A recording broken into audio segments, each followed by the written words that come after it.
আসসালামু আলাইকুম দর্শক, সরাসরি আপনাদের মাঝে উপস্থিত হয়েছি বাংলাদেশ সচিবালয় থেকে। আপনারা দেখতে পাচ্ছেন কিছুক্ষণ আগেই কিন্তু শিক্ষার্থী এবং পুলিশের মাঝে বেশ কিন্তু ধাওয়া পাল্টা হয়েছে।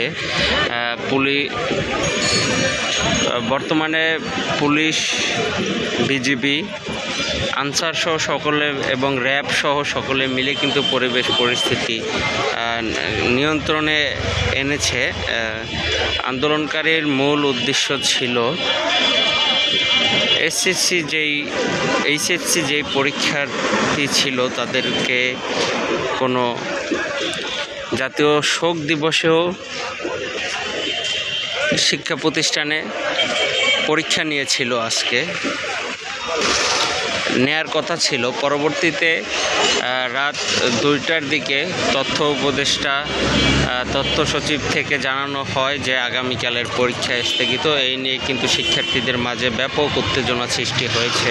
আমরা দেখতে পাচ্ছি শিক্ষার্থীদের এই আন্দোলনে কিন্তু ছাত্রলীগের বিভিন্ন ইউনিটের নেতারাও কিন্তু যোগ দিয়েছিল বিভিন্ন ব্যানারে।